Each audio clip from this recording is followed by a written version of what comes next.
بسم الله الرحمن الرحیم۔ بسم اللہ الرحمن الرحیم۔ محترم ناظرین، سلام علیکم۔ پروردگار عالم نے جس دین کو اپنے آخری نبی کے ذریعے سے متعارف کروایا وہ دین مبین اسلام ہے۔ چونکہ اسلام آخری دین ہے، لہٰذا ضروری ہے کہ اسلام کے پاس انسان کی تمام مشکلات کا حل موجود ہو۔ انسان اپنی زندگی میں جن مشکلات کا سامنا کرتا ہے اس میں انفرادی، اجتماعی، معاشرتی اور اقتصادی مشکلات وغیرہ شامل ہیں۔ آج اس پروگرام میں ہم اسلام کے معاشی نظام کا ایک مختصر جائزہ لینے کی کوشش کریں گے۔ ہمارے ساتھ ہمارے اسٹوڈیو میں موجود ہیں مولانا سید کاظم نقوی صاحب۔ مولانا صاحب السلام علیکم۔ وعلیکم السلام ورحمۃ اللہ۔ مولانا صاحب بہت شکر گزار ہیں کہ آپ نے دعوت قبول کی اور تشریف لائے۔ بسم اللہ الرحمن الرحیم، الحمدللہ رب العالمین والصلاۃ والسلام علی رسولہ الکریم۔ آپ کا بہت شکریہ کہ آپ نے موقع دیا کہ اس اہم اور حساس موضوع پر گفتگو کی جائے۔ مولانا صاحب تمہیدی گفتگو کے طور پر جو ہے وہ اپنے ناظرین کو یہ بتانا چاہیں گے کہ انسان کی انفرادی زندگی سے، یعنی انفرادی زاویے سے گفتگو کرنے کی کوشش کریں گے کہ انسان کی انفرادی زندگی میں جو ہے وہ معیشت کا کیا کردار ہے؟ دیکھیے، اکنامکس آج کی دنیا میں ایک ایسا ٹاپک ہے کہ جس کی امپورٹنس اور جس کی اہمیت تقریباً ہر ذہن میں موجود ہے۔ جی بے شک۔ آج ہم یہ محسوس کرتے ہیں کہ آج کی دنیا میں انسان کے ذہن میں جو سب سے پہلا اور سب سے اہم پرابلم اس کے ذہن میں موجود ہوتا ہے وہ اس کی معیشت ہے، اس کی اکنامکس ہے۔ ہمارا پورا ایجوکیشنل نظام، ہماری زندگی کا تمام اجتماعی نظام، سوشل نیٹ ورک، سب کچھ جتنا بھی ہے وہ سارے کا سارا فوکسڈ ہے ہمارے اکنامکس کے اوپر۔ یعنی ہم بچوں کو اسکول بھیجتے ہیں اس لیے کہ وہ آگے چل کر اچھا اور بڑا انسان بنے گا۔ یہ جو بڑے انسان کا کانسیپٹ ہے یہ ٹوٹلی فوکسڈ ہے اکنامکس کے اوپر۔ اسی طرح سے ہماری جاب اپرچونیٹیز اور جاب آپشنز، ہماری زندگی میں چوائس آف پروفیشن، ہماری زندگی میں کسی بھی حوالے سے جو ڈیسیجنز ہیں ان کا جو مین کنسنٹریشن ہے وہ اکنامکس کے اوپر ہے۔ اگر انسانی تاریخ کا جائزہ لیں تو شاید، البتہ ضروری نہیں کہ ہم ان سارے تجزیوں سے جو ہے ایگری کریں جو انہوں نے آج کی ماڈرن دنیا نے ہمارے سامنے رکھے ہیں۔ انسان کی تاریخ کو مختلف ادوار میں انہوں نے تقسیم کیا ہے، اسٹون ایج اور پھر وغیرہ وغیرہ ایج۔ تو اگر یہ کہنا جو ہے وہ غلط نہیں ہوگا شاید کہ اس ایجز کو بھی انہوں نے اقتصادی ضروریات کی بنیاد پر ہی ایک طرح سے جو ہے وہ تقسیم کیا ہے کہ مختلف ادوار کا انسان جو کس طرح اپنی ضروریات زندگی پوری کرتا تھا، اور اس میں ایک بڑا مین رول جو ہے وہ اس کے اقتصاد کا، یعنی روٹی کپڑا مکان، یہ بیسک چیزوں کا تھا رہا ہے۔ دیکھیں بالکل فرام دا ویری بگننگ اگر آپ اس کو لینا چاہیں، اور اس کے اوپر بہرحال جیسا کہ آپ نے کہا کہ اب بحثیں ہیں کی گئی ہیں، نظریات دیے گئے ہیں، ٹاپکس دیے گئے ہیں، بات کی ہوئی ہے اس کے اوپر۔ ہم جتنا پیچھے جاتے ہیں ہیومن ہسٹری میں، چونکہ پاپولیشن کا کم ہونا اور ریسورسز کا زیادہ ہونا، ایک حد تک تو ایک اسپیسیفک ایریا میں جا کر شاید یہ چیز ہمیں اتنی شدت کے ساتھ محسوس نہیں ہوتی، لیکن فرام دا ویری بگننگ، یعنی ہیومن ایگزسٹنس، آپ جس بھی آئیڈیا کے تھرو اس کو لیں، اس میں ہم جو چیز دیکھتے ہیں وہ ایک کیفیت ہے اسپیشلائزیشن کی۔ یعنی آپ اسلامک پوائنٹ آف ویو سے اگر لیں تو حضرت آدم کے اگر 2 بچے ہیں، 2 بیٹے ہیں، حابیل اور قابیل، تو وہ اپنی جگہ پر فیلڈ آف اسپیشلائزیشن ہے۔ ایک کے پاس ایگریکلچر ہے، دوسرے کے پاس لائیو اسٹاک ہے۔ یعنی the division of labour, the division of work, یہ اور اسپیشلائز فیلڈ، یہ ایک ایسی چیز ہے کہ جو فرام دا ویری بگننگ، شروع سے انسان کے ساتھ موجود ہے۔ صحیح۔ اور وہیں سے انسان کے درمیان میں اکنامک ٹرانزیکشنز کا تصور موجود ہے۔ لہذا اسپیشلائز فیلڈ میں اسپیسیفک لیول پر پہنچنا اور پھر اپنی اسپیشلائزیشن کو دوسرے کی اسپیشلائزیشن کے ساتھ تبادل کرنا، گیو اینڈ ٹیک کا کانسیپٹ، یہ جب سے انسان کے ساتھ ہے تب سے اس کی اکنامکس اور اکنامک ضروریات انسان کے ساتھ موجود ہیں۔ آج کے اس دور میں، جس دور میں ہم اور آپ موجود ہیں، یہ جو کیفیت ہے یہ اتنی شدید ہو چکی ہے اب کہ ہم جانتے ہیں کہ ایون بہت چھوٹے سے اور بہت ہی مائنر پروفیشنز سے آپ شروع ہوں سے لے کر آپ بہت ہائی اور ٹیکنیکلی جسے کہنا چاہیے کہ بہت اسپیشلائز لیول تک اگر چلے جائیں تو وہ جو اس کا بیس ہے وہ it goes back to economics. جی ہاں، اور معاشرتی اعتبار سے اگر فقط دیکھیں تو جو پہلا سوال ایک انسان دوسرے انسان سے کرتا ہے کہ آپ کیا کرتے ہیں، یعنی اس قدر اہمیت اختیار کر گیا ہے ہمارے دور میں انسان کی نفسیات میں، انسان کی سائیکالوجی میں جو اکنامک، مثلا آپ اسی کو اس طرح سے بھی دیکھ سکتے ہیں کہ انسان کا پروفیشن آج کے دور میں انسان کی جو اکنامک لیول ہے سوسائٹی کے اندر، وہ کئی جہات سے انسان کی مقام، مرتبے، عزت، ان تمام چیزوں کو ڈیفائن کرتا ہے. جی، اور اسی سے انسان جو ہے اس کی شخصیت کا بھی اندازہ لگانے کی کوشش کرتا ہے، یا مثلا کس طرح کا اس کا پروفیشن ہے تو یہ کس طرح کا انسان ہوگا، اس کو کتنی عزت جو ہے وہ اس کا حق بنتا ہے، اور یہ ساری چیزیں. البتہ ہم یہ نہیں کہہ رہے کہ ہم اس سے ایگری کرتے ہیں ان پیمانوں سے، لیکن کہنا چاہیے کہ افسوسناک طور پہ یہ ہے، موجودہ دور میں ہے. یہ ریالٹی ہے. بہت ساری جگہوں پر اس کی شاید امپیکٹ ہے بھی، یعنی بہت ساری جگہوں پر جب ہم جا کر دیکھتے ہیں کہ فقر کے جو اثرات ہیں، ان میں سے ایک فقر کا ایک اثر جہل ہے. جہل کا ایک اثر یعنی انسان کا بے تربیت ہونا، یہ سارے کے سارے اس کے اثرات ہیں کہ جو اس سے پھوٹتے ہیں. یعنی ہم جا کر جب اسی وجہ سے دیکھتے ہیں کہ صرف دین مبین اسلام نہیں، ہر دین جب پاورٹی اور فقر کے مقابلے پر آ کر بات کرتا ہے تو اس کی ایک اہم وجہ ہے کہ فقر کے اپنے اثرات میں جہل ہے، فقر کے اپنے اثرات کے اندر کفر ہے، فقر کے اپنے اثرات کے اندر تجاوز ہے. یعنی وہ برائیاں فقر کے اپنے اندر موجود ہیں. اس سے بالکل، یعنی اب آپ اس کو یوں نوٹ کیجئے کہ جہاں پر اقتصادی طور پر انسان آسودہ ہے، جہاں پر اس کا ہاتھ کھلا ہوا ہے، وہاں پر اس کی جو ہرس کا لیول ہے، اس کے اندر جو طمع و لالچ کا لیول ہے، وہ آٹومیٹیکلی کم ہے. یہ امپیکٹس ہیں انسان کی اکنامک کنڈیشن کے کہ جو اس کے اوپر ہوتے ہیں. اب کمپیریٹیولی آپ جا کر دیکھیں وہاں جہاں پر فقر ہے، تو اس فقر کا نتیجہ کیا؟ انسان کے اندر طمع و لالچ ہے، انسان کے اندر خود غرضی ہے. یہ ایک ایسے اثرات ہیں کہ جو اس کی وجود کے اندر ہیں، یعنی جہاں فقر ہوگا وہاں ہوگا. یعنی ابھی دینی اینگل سے گفتگو نہ بھی کی جائے تو بھی انسان ان چیزوں کا حقائق کا انکار نیچرل ایفیکٹس ہیں، یہ نیچرل ایفیکٹس ہیں، ان حقائق کا انکار نہیں کیا جا سکتا، ایسے ہی ہے. اب یہ انفرادی طور پر ہے. اگر آپ اس کو اجتماعی سطح پر آ کر دیکھیں، ملکوں کی سطح پر آ کر دیکھیں، تو ہم آج کے دور میں دیکھتے ہیں، یعنی بہت واضح سی بات ہے کہ ہم ڈویژن ملکوں کی اس طرح سے کرتے ہیں. کچھ کنٹریز ہیں جن کو آپ فرسٹ ورلڈ کہتے ہیں، ڈیولپڈ کنٹریز کہتے ہیں، اس کے مقابلے پہ آپ ڈیولپنگ کنٹریز کو لیتے ہیں. غریب کنٹریز کی جو کنڈیشن ہے، آپ یعنی اس کو کسی بھی پوائنٹ آف ویو سے دیکھیں گے تو آپ یہ دیکھتے ہیں کہ غریب ممالک کے اندر جو کنڈیشنز ہیں، پھر وہی بات ہے کہ پاورٹی کا جو ریلیشن ہے ایجوکیشن کے ساتھ، پاورٹی کا جو ریلیشن ہے انسان کی طبیعت میں، اس کی نفسیات میں، وہ بہت اہم نکات کی طرف آپ نے اشارہ فرمایا، اور ہم نے بھی استفادہ کیا ہے نکات سے. اچھا، اب یہ چیز اگر انسان کی زندگی میں اتنی اہمیت رکھتی ہے، یعنی انسان کا اقتصاد، اس کی اکنامیکل پوزیشن، اس کا فائنینشیل اسٹیٹس، تو دین اس کے بارے میں ہمیں کیا گائیڈنس دے رہا ہے، اور دین سے ہماری مراد یعنی دین مبین اسلام کیا کہہ رہا ہے اس بارے میں؟ اسلام یقیناً جیسا کہ آپ نے اشارہ بھی کیا اور بتایا بھی کہ کمپلیٹ کوڈ آف لائف ہے، اور وہ دین جو اپنے آپ کو کمپلیٹ کوڈ آف لائف کہتا ہے، اس کے لیے ضروری ہے کہ وہ تمام اسفیئرز آف لائف کے اوپر اس کی جو ہے وہ نگاہ موجود ہو. اسلام کی جو ہے وہ نگاہ تمام اسفیئرز آف لائف میں ہے.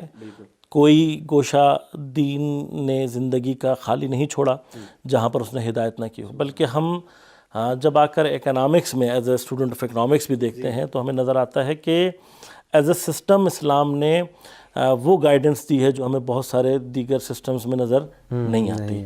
اور ان گوشوں کی طرف اسلام نے اشارہ کیا ہے کہ جہاں پر بہت سارے سسٹمز ایون متوجہ نہیں ہوئے ہوتے، ان کی توجہ اس طرف نہیں گئی ہوتی جس کی طرف دین نے اشارہ کیا ہوتا ہے. ایک جنرل کانسیپٹ جو ہے دینداری سے، وہ دنیا سے نفرت کا ہے، دنیا کو چھوڑ دینے کا ہے، اور فقر و فلاکت کی طرف جانا ہے. اس پہ انشاءاللہ ہم ڈیٹیل میں آگے گفتگو انشاءاللہ. کریں گے. ابھی جو میں چیز بتانا چاہ رہا ہوں، کیونکہ آپ نے سوال کیا کہ دین جو ہے وہ اکنامکس کو کیسا دیکھتا ہے، تو سورہ نساء میں ارشاد ہوتا ہے کہ اعوذ باللہ من الشیطان الرجیم، بسم اللہ الرحمن الرحیم، وَلَا تُؤْتُوا السُّفَهَاءَ أَمْوَالَكُمُ الَّتِي جَعَلَ اللَّهُ لَكُمْ قِيَامًا. ارشاد فرماتا ہے پروردگار کہ مت دو سفہاء، سفیہ یعنی ایڈیٹس آپ کہہ لیں اس کو. آپ سفیہ کی جو ڈیفینیشن ہے، بے وقوف، کم عقل، کم عقل لوگ، اگر اس کو بہت اسپیسیفکلی اگر کہا جائے، احمق ہے جس کو ہم اردو میں کہتے ہیں، کہہ سکتے ہیں. لیکن کم عقل بعض اوقات احمق کی سطح سے تھوڑا سا اوپر بھی کیٹیگری ہے. یعنی وہ لوگ کہ جن کے اندر یوں سمجھ لیجئے کہ چیزوں کی ویلیو کو ڈیسائیڈ کرنے کی قوت نہیں ہوتی. دین یہ کہتا ہے کہ مت دو ان کے ہاتھ میں اپنا پیسہ. اب پہلا مرحلہ تو یہ کہ ان کو مت دو، لیکن وہاں پر اللہ تعالیٰ نے اس آیت کے اندر جو اس مال کے لیے لفظ استعمال کیا وہ بہت امپورٹنٹ ہے. اموالکم التی جعل اللہ لکم قیاما، وہ مال کہ جس کو اللہ نے تمہارے لیے قیام، اب لفظ قیام کے اوپر اگر بحث کی جائے تو بہرحال ایک مفصل بحث ہے، میں اس کو بہت پرسائز کر کے اگر آپ کی خدمت میں بیان کروں، وہ چیز کو جس کو اللہ تعالیٰ نے تمہارے لیے قوام، تمہارے لیے استحکام، باعث استحکام قرار دیا ہے، یعنی اللہ کی اور دین کی اور قرآن کی نظر مال کی طرف کیا ہے کہ یہ وہ مال ہے جس کے ذریعے سے اللہ نے تمہیں مستحکم کیا ہے، تمہیں اسٹرینتھ دی ہے، اللہ نے اس کو تمہارے لیے اسٹرینتھ قرار دیا ہے۔ بس ایسا نہیں ہے کہ دین، قرآن یا خداوند کریم انسانوں کو یہ چاہتا ہے کہ وہ مال سے دوری اختیار کرے، نہیں، ایک طرف اللہ تعالیٰ فرما رہا ہے کہ ہم نے تمہارے لیے اس کو قیام، تمہارے لیے اسٹرینتھ قرار دیا، پھر چونکہ یہ اسٹرینتھ ہے تمہاری تو اس کو کبھی بھی ایڈیٹس کے ہاتھ میں مت دو، کم عقل لوگوں کے ہاتھ میں مت دو اسے، چونکہ یہ تمہاری اسٹرینتھ ہے۔ If you give your strength to someone کہ جس کی عقل زیادہ کام نہیں کرتی، وہ ڈسٹرو۔ صحیح، تو یہیں سے اب اسی جو ہے ایک اور نقطہ جو ہے وہ ذہن میں آ رہا ہے، آغا شہید مرتضیٰ مطہری کی کتاب ہے اسلامی اقتصاد کا ایک جائزہ، اس پر انہوں نے ایک نقطے کی طرف اشارہ کیا کہ ایک تو انسان یہ سمجھتا ہے کہ دین بطور خود جو ہے مال کو ایک بری چیز سمجھتا ہے، پھر جو ہے وہ آغا فرماتے ہیں کہ اگر ایک چیز کو برا سمجھتا ہے تو ظاہر ہے اس کے بارے میں بہت زیادہ جو ہے وہ وسیع کوئی نظام ہونے کا کانسیپٹ ہمارے ذہن میں آتا ہی نہیں۔ بھائی اگر شراب بری چیز ہے تو بہت سے بہت یہ ہوگا کہ اس کا استفادہ نہ کیا جائے یا اس سے دوری اختیار کیا جائے، اس سے لین دین ہے، بھائی اس سے زیادہ کیا ہوگا اس بارے میں، جو ایک نو گو ایریا ہے اٹ سیلف، اس کا ایک نظام کیسے ہوگا۔ تو سب سے پہلے اس ابہام کو جو ہے وہ بھی ہم انشاءاللہ دور کرتے چلیں اس گفتگو کے طفیل، کہ دین کے اندر جو ہے مال بذات خود ایک بری چیز نہیں ہے، البتہ اس کی کچھ گائیڈنس ہیں، اس کے ایتھکس ہیں، وہ قوانین ہیں کہ اس کی چار دیواری ہے، اس میں رہتے ہوئے اگر کام کیا جائے تو نہ صرف یہ کہ غیر مطلوب نہیں بلکہ مطلوب ہے، اور وہ خود ایک ہدف ہے، وہ انشاءاللہ آگے گفتگو ہوگی سلسلے میں انشاءاللہ یہ باری ہماری ڈسکشنز چلتی جی رہیں گی، انشاءاللہ لیکن بڑا میں انٹرسٹنگ بالکل ویری بگننگ جی اب یہ تمیدی گفتگو ہے تو آڈینس کو ذرا پتہ چلتا رہے کہ ہماری گفتگو انشاءاللہ لیکن آگے میں کدھر بالکل جائے۔ ابتدا میں یہ ایک پیغام پہنچانا چاہوں گا کہ دین جو ہے وہ جیسا کہ اس آیت سے بھی ظاہر ہوتا ہے کہ ہمارا دین دنیا سے جدائی کا دین نہیں ہے، میک اٹ ویری کلیئر، اسلام کہیں پر بھی، اور اگر ہوتا مثلا اگر ہم اس کو یوں پروف کر سکتے ہیں کہ اگر ہوتا تو ہمارے پیغمبر کبھی بھی تجارت نہ کرتے، کبھی بھی ورلڈلی جو ایکٹیویٹیز ہیں اس میں اپنے آپ کو انوالو نہ کرتے، ہمارے ائمہ اپنے آپ کو ورلڈلی ایکٹیویٹیز میں انوالو، اکنامک ایکٹیویٹیز میں انوالو نہ کرتے، اور بذات خود احکام موجود ہیں مخصوصاً لین دین سے متعلق، میراث سے متعلق، سود سے متعلق، یہ سب چیزیں خود جو ہے تھوڑا سا اگر بتائیں آڈینس کو، یعنی آپ اگر آپ فقہ میں جی اجمالی طور پہ فقہ میں ورود اگر کرتے ہیں تو میں بالکل خود ایک فقہ موجود ہونا جو یعنی اب آپ اس کو یہ دیکھیے کہ اگر جب ہم فقہ میں آ کر حوزے میں بھی تعلیم کے حوالے سے جب ہوتی ہے جی، اور آپ کبھی بھی یعنی اپنے گھر میں ایون موجود توضیح المسائل کی طرف اگر مراجعہ کریں تو آپ دیکھیں گے کہ عبادات ایک اسپیسیفک چیپٹر ہے، اس میں بھی زکوٰۃ، خمس، صدقات، خیرات اس ریلیٹڈ ٹو اکنامکس، اور پھر اس کے فوراً بعد جو پوری کی پوری آپ کی فقہ ہے وہ again it is related to economics, آپ کا لین دین ہے، تجارت ہے، آپ کی اجارے پر دینا، اجرت پر چیزوں کو دینا، کرائے کے اوپر چیزوں کو دینا، یہ جتنی بھی رینٹ سارا سسٹم ہے، پھر اس کے بعد آپ کا بینکنگ کے اندر اب تو موجودہ دور میں نظام آ گیا بینکنگ کا، اس کے سارے مسائل، جتنے بھی لین دین کے مسائل ہیں وہ سارے کے تیار ریلیٹڈ ہے۔ یعنی ان احکام کا ہونا خود یہ دلیل ہے کہ دین کس قدر کنسرنڈ ہے فائنانس کے معاملے میں، اور دوسری طرف دیکھا جائے تو جو اسلام کا اخلاقی نظام ہے لین دین سے متعلق، یعنی وعدہ خلافی نہ کرو، امانت میں خیانت نہ کرو، تو یہ انڈائریکٹلی بھی بہت ساری تعلیمات ہیں جو فائنانس سے آ کے معاشی نظام سے آ کے لنکڈ ہیں، اگر آپ آٹومیٹکلی یعنی دیکھیے کہ جہاں دین ہمیں چوری سے، رشوت سے، ربا خواری سے اور اس طرح کی بہت ساری چیزوں سے روکتا ہے، دوسری طرف دین ہمیں اپریشیٹ کرتا ہے کسب حلال کی طرف، اور یعنی محنت کی کمائی ہوئی روزی اور آپ کے سٹیٹس کو، اب میں یعنی اس کو ایک حدیث ہے، بڑی خوبصورت حدیث ہے واقعاً، امام صادق علیہ السلام کے ایک صحابی ہیں جن کا نام عبداللہ ہے، اور امام ان کو مخاطب ہو کر یہ کہہ رہے ہیں کہ یا عبداللہ احفظ عزک، اے عبداللہ اپنی عزت کی حفاظت کرو۔ اب یہ صحابی یعنی جب امام اس سے کہہ رہے ہیں کہ اپنی عزت کی حفاظت کرو، اب مثلا اگر ہم اس وقت کسی بھی اوپنلی بھی اگر یہ بات کریں تو لازماً فوراً ہمارے ذہن میں ایک سوال آئے گا کہ کون سی عزت مراد ہے اور کیا مراد ہے۔ تو امام سے اس نے فوراً سوال کیا وما عزی جعلت فداک، میں آپ پر قربان جاؤں، میری عزت کیا ہے؟ تو اب اس کی جس کی حفاظت کرنی ہے وہ عزت کیا ہے؟ امام نے فرمایا کہ غدوک الی سوقک، بہت واقعہ عجیب و غریب مقام ہے کہ جہاں پہ امام فرما رہے ہیں کہ تمہارا صبح سویرے بازار جانا، اپنے بازار، اپنے کام پر جانا، یہ تمہاری عزت ہے. یعنی ہم جس چیز کو بعض اوقات یہ سمجھ رہے ہوتے ہیں کہ دین ہمیں اس سے دور کر رہا ہے، دین عین اس مرحلے میں آ کر یہ کہہ رہا ہے کہ نہیں، تمہارا کام، تمہارا اکنامک بیہیویئر یا اکنامک جو تمہاری ایکٹیویٹی ہے وہی بیسیکلی تمہاری عزت ہے، اور اس کی حفاظت کرو. اور حفاظت کیسے کرو کہ بالکل ٹائم پر، صبح جو پہلا وقت ہے اس میں اپنے کام پر پہنچو. مولانا صاحب انشاءاللہ گفتگو کا سلسلہ آگے بڑھائیں گے. پروگرام میں وقت ہو گیا ایک بریک کا. ناظرین پروگرام میں وقت ہوا ایک بریک کا، حاضر ہوں گے بریک کے بعد، ہمارے ساتھ رہیے گا. مومنین، ہم آپ سے گزارش کرتے ہیں کہ اس چینل کو آپ ضرور سبسکرائب کریں اور اپنے فرینڈز کے ساتھ ان ویڈیوز کو ضرور شیئر کریں تاکہ اہل بیت کا پیغام زیادہ سے زیادہ جوانوں تک پہنچ سکے. ناظرین پروگرام میں بریک کے بعد ایک مرتبہ پھر آپ کا استقبال ہے. گفتگو کے سلسلے کو آگے بڑھاتے ہیں. مولانا آپ جو ہیں وہ ایک حدیث آپ نے جو ہے وہ بیان فرمائی تھی، ایک دفعہ پھر اگر مختصراً عرض فرمائیں تو. حدیث اس میں البتہ یہ عرض کرتا چلوں، اب یہاں پہ آپ نے حدیث کی طرف اشارہ کیا ہے کہ ہمیں اسی الفاظ میں اور اسی لحن میں کئی حدیثیں ہیں، یعنی یہ ایک حدیث نہیں ہے. میں صرف اس سے اشارہ کر رہا ہوں تاکہ ہمارے ذہن میں، سامعین کے ذہن میں، ناظرین کے ذہن میں یہ بات رہے کہ صرف ایک حدیث نہیں ہے یہ. ایک چونکہ ہمارا اس وقت عنوان تھوڑا سا ڈیفرنٹ ہے، ورنہ یہ اپنے اندر ایک خود سے ٹاپکس ہیں. صحیح. اور جب دین آپ کو اور آپ کا جو مذہب ہے وہ آپ سے آ کر یہ کہتا ہے کہ آپ کی عزت، تو پھر انسان لازمات سوچتا ہے کہ مطلب کون سی چیز ہوگی کہ جس کو آپ کے لیے عزت کا بیس بنایا جائے گا، یا جس چیز میں آپ کی عزت کو رکھا جائے گا. یقیناً انسان جب دینی اسفیئر میں آتا ہے تو اس کی فکر یہ ہوتی ہے کہ جب دین عزت کی بات کر رہا ہے تو تقویٰ، پرہیزگاری، عبادات اور اس طرح کی چیزیں ہوں گی. لیکن یہ واقعاً ایک شاکنگ بھی ہے ہم لوگوں کے لیے، اور ایک ایسا پوائنٹ بھی ہے کہ جس کے اوپر سوچنے اور فکر کرنے کی ضرورت ہے کہ جہاں پر دین عزت کو متعارف کروا رہا ہے وہاں پر یہ کہا جا رہا ہے کہ صرف یہ نہیں کہا جا رہا کہ تمہارا کاروبار، تمہارا بازار، تمہاری یعنی کام کرنے کی جگہ، تمہاری اکنامک ایکٹیویٹی سے ریلیٹڈ پلیس وہ نہیں ہے. جو دوسرا اشارہ یعنی اس حدیث کے اندر موجود ہے وہ ہے غدو کا. غدو عربی میں صبح سویرے کو کہتے ہیں. جرنل ایکٹیویٹی جو ہمارے معاشرے میں پائی جاتی ہے وہ یہ ہماری اکنامک ایکٹیویٹی، اس کا بیہیویئر یہ ہے کہ ہم بڑے آرام سے صبح سورج سر پہ پہنچنے کے بعد 10-11 بجے جا کر ہم بازار اپنے اوپن کرتے ہیں، مارکیٹس اوپن کرتے ہیں یا کام پر جاتے ہیں.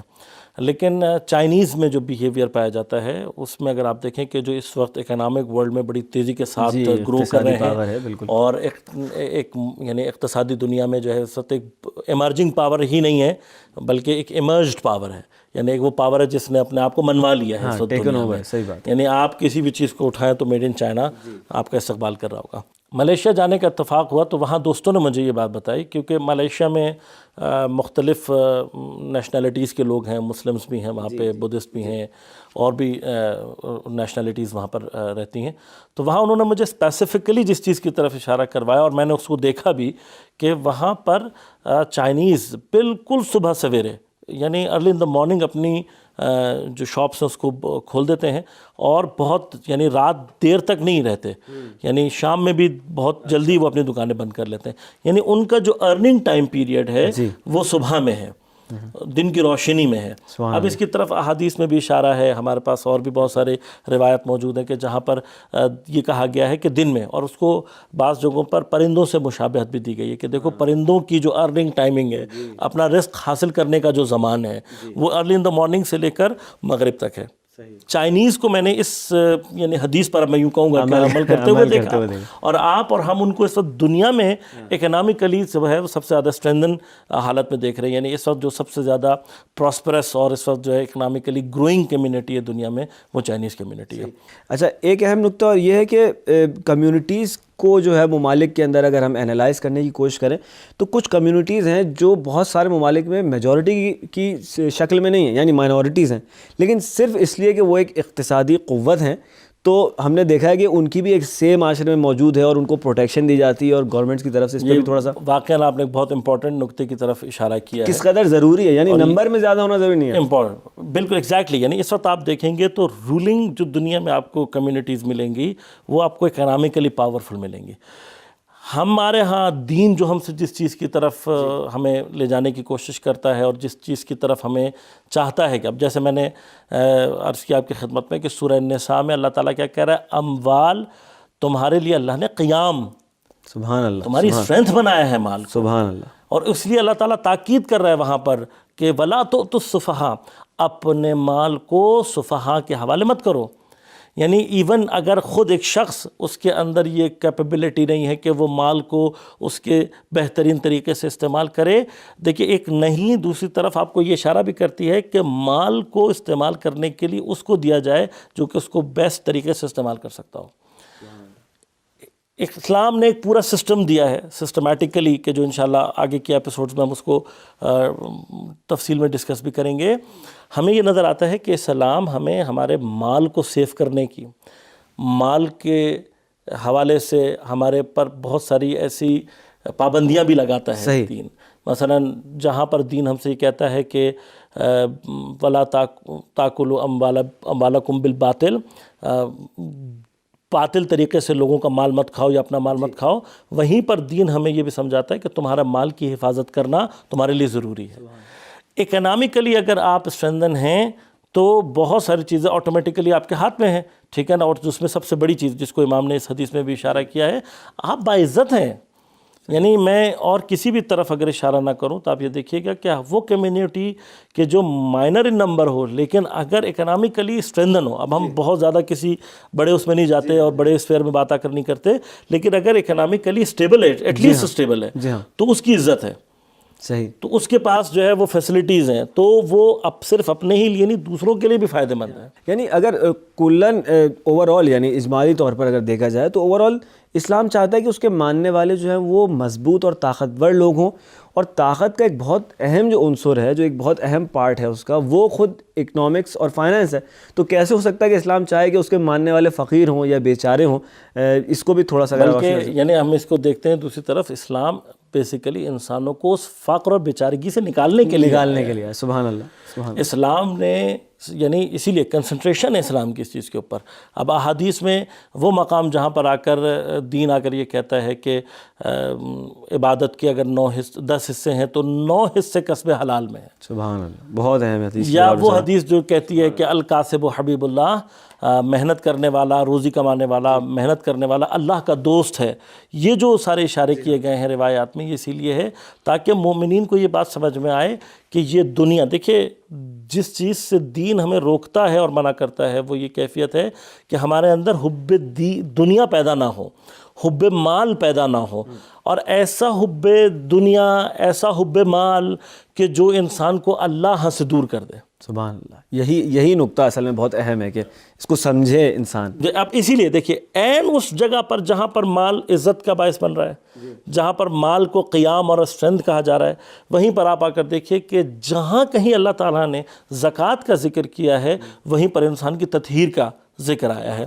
مثلا خذ من اموالہم صدقۃ تطہرہم وتزکیہم بہا، اے نبی ان لوگوں کے مال میں سے صدقہ لو. کس لیے؟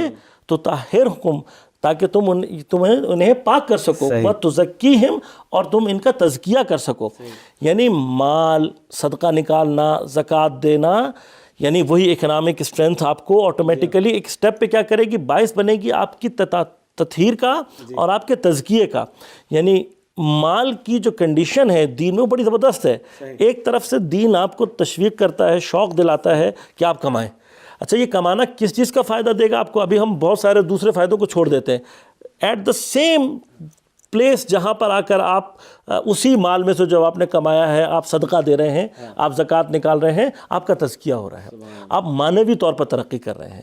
یعنی یہ وہی چیز ہے کہ جہاں پر میں نے آپ سے عرض کیا کہ دین صرف یہ چاہتا ہے کہ تم مال میں اس طرح سے انوالو نہ ہو کہ تمہارا جو فکر اور ہم اور غم ہے وہ خدا کے علاوہ کچھ حجاب نہ بن جائے، وہ بیریئر نہ بن، آپ کے اور خدا کے چیز میں کوئی بھی چیز بیریئر نہیں بننا چاہیے. اور مال میں ان چیزوں میں سے جس میں کافی اس بات کی کیپیبلٹی موجود ہے. ایگزیکٹلی. اسی لیے اب آپ دیکھیے کہ جہاں پر آ کر ہمارے پاس حدیث میں حتیٰ یہ بھی ملتا ہے، علم جس کے لیے حصول کے لیے اور جس کی امپورٹنس کو ہمارے لیے روز روشن کی طرح سے بیان کیا گیا ہے، عین اس مقام پر آ کر علماء فرماتے ہیں کہ علم بھی ایک اسٹیج پہ جا کر حجاب بن جاتا ہے.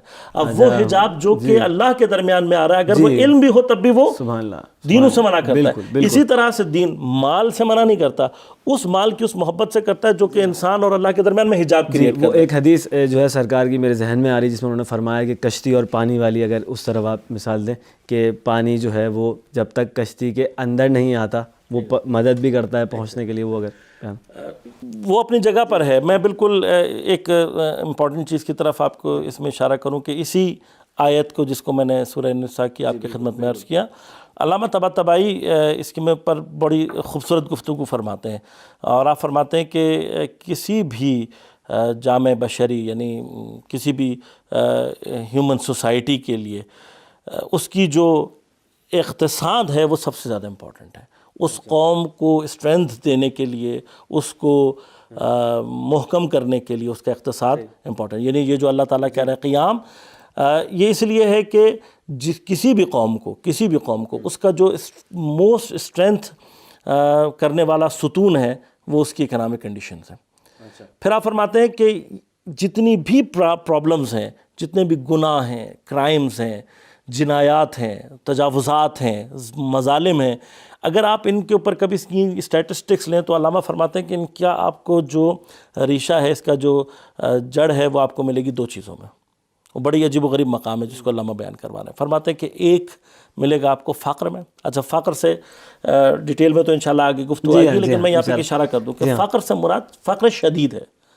وہ فقر جو کہ بالکل انسان کو ڈاؤن ٹو ارتھ کر دیتا ہے، وہ فقر کے جو انسان کو مجبور کر دیتا ہے کہ پھر وہ چوری کرے، وہ فقر کو جو انسان کو مجبور کر دیتا ہے کہ وہ دوسرے کے مال پہ تجاوز کرے، قبضہ کرے، غصب کرے مال کو، وہ فقر کا ایک ریشہ آپ کو اس میں ملے گا، ایک آپ کو جڑ اس میں ملے گی. دوسری جڑ آپ کو ملے گی وہ پیسہ جو بے نہایت ہو، یا وہ دولت، یا وہ کیا نام ہے ویلتھ کہ جو بہت زیادہ ہو اور آپ کو اسراف کی طرف. سبحان اللہ. کیونکہ جب اسراف کی دنیا میں انسان داخل ہوتا ہے تو اسراف وہ مقام ہے کہ جہاں پر آ کر انسان تجاوز کرتا ہے، حتیٰ کہ حرمت کرتا ہے، اور بے بندوبار ہے پھر.